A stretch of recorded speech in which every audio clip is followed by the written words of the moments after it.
Bearcat postgame.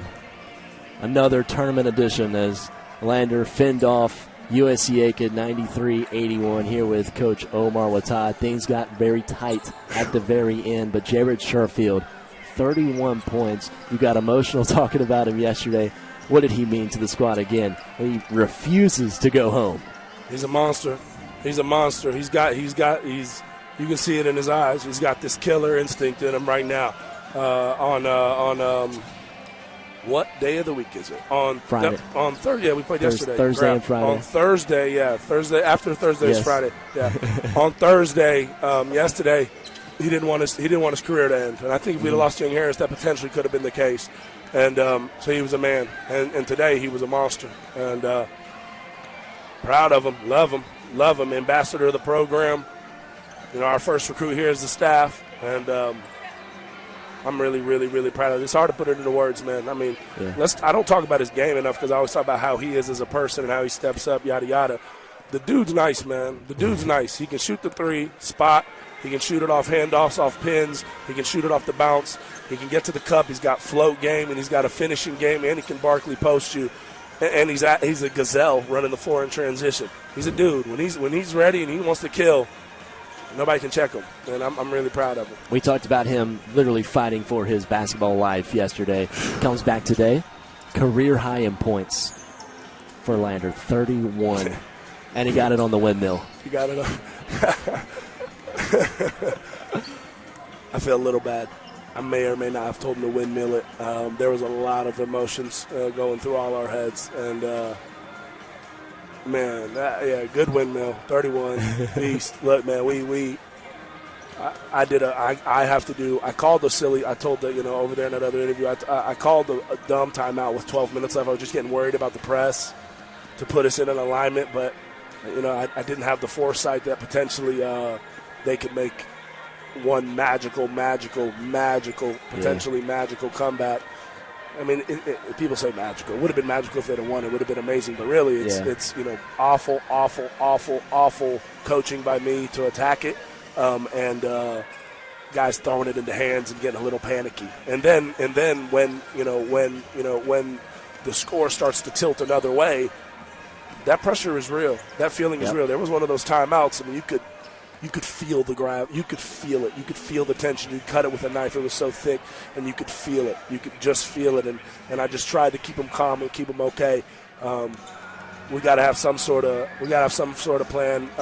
Somebody AAU traps us again. Credit to them for doing it and how they did it. And that was just wild ball. And they're athletic and they can do it. So we got to have a better plan for it. And that's 1,000% on me.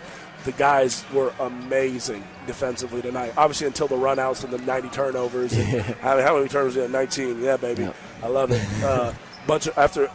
Before all the turnovers and before just got wild and we didn't have a timeout and it just felt like they were alone out there. I feel awful for how it played out. But before all that, oh my gosh, was our defense gritty? Was our defense tough? Were we physical? Were we blowing ball screens up, contesting so many mids, boxing out, fighting? I mean, look, they're monsters on the glass. They really are. 13-0 rebounds. It's hard. We got 10 of them ourselves, and we wanted to make sure we had a fight on there. I know we beat them on the glass, but it goes back to making and missing shots as well.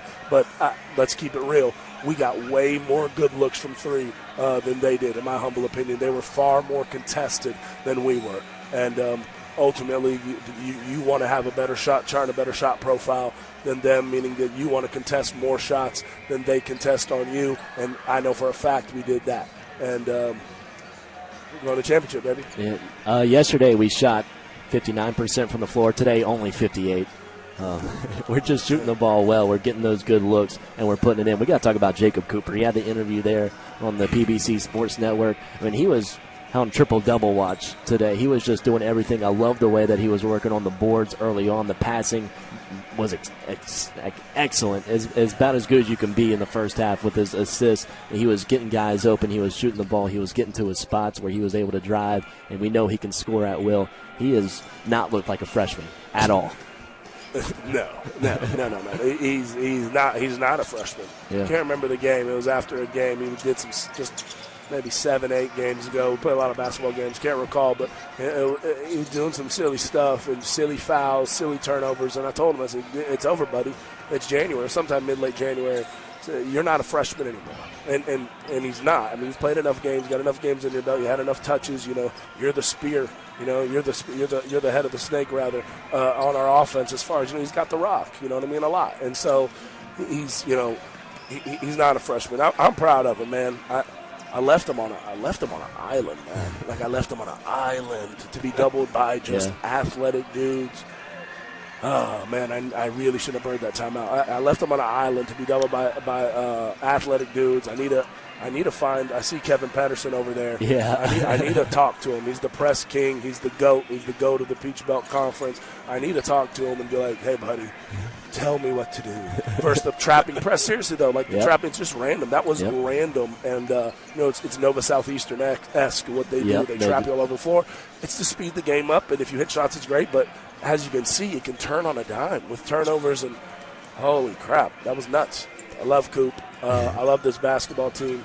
A lot of guys did some things. I thought Pugh hit a bunch of big ones. I was just about to talk about that. Another guy in his 5th year. I mean, every time he had a slither of room to shoot a shot, he did, and it was going in for a little while. And you could start to, when Jalen Pugh's feeling it, you can feel the team start to really come together, and that's when they're playing some of their best basketball.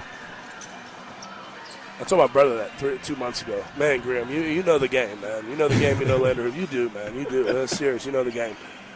When Pugh hits shots, there's just something about him. It's just so – some of them are tough, and that's part of it. It's so vibrant after he makes the shot. That's the word. Yeah. It's kind of my job. But. Yeah, you're pretty good at it. You're smart. You're extremely smart, and you have unbelievable vocabulary, and you hit it on point. Man, on point, man. It's just beautiful. When he hits those shots, you can feel the energy. You know what I mean? The energy filling, and whoa. It's awesome. And but he also guarded hard. Yes. And was gritty on the glass. Tommy Moore as well, I thought, today. Yeah, Tommy straps. Tommy definitely straps. He always straps. I thought Nigel half one was awesome, hitting shots and guarding. But Pugh, go back to Pugh, he's great. There's no question. But he guards, he boards, he boxes. He does these little things. He's the one guy that I feel like when I maybe made some mistakes subbing, not the one. We all make mistakes, but I always look back, I'm like, shoot, man, I was a little bit wrong about him. He does these non-stat sheet stuff, shrinking, gapping, boxing, and little stuff. I'm like, he's just a consummate winner and a leader, and I'm proud of him. I'm proud of these guys. A lot of guys. Ajong, I thought, Ajong was playing great, and I would have got him back in, but they're pressing, and I maybe could have kept him down on the dunker. We probably should have and got it to him. I got to think about it. Maybe should have went Ajong with Connor up top with it, and maybe Ajong down low, someone to catch and dunk it, but c'est la vie. This is life. Go Bearcats, man. Coach, thank you as always. What you got? We're going to see you again Sunday. There you go. For postgame. It's going to be the most magical one of the year, to use one of your words. All right. How about that? Good. Sounds good? All right. That's Coach Omar Wattad on the Bearcat Radio Network as Lander defeats USC Aiken 93-81. Saying so long. We'll see you guys on Sunday.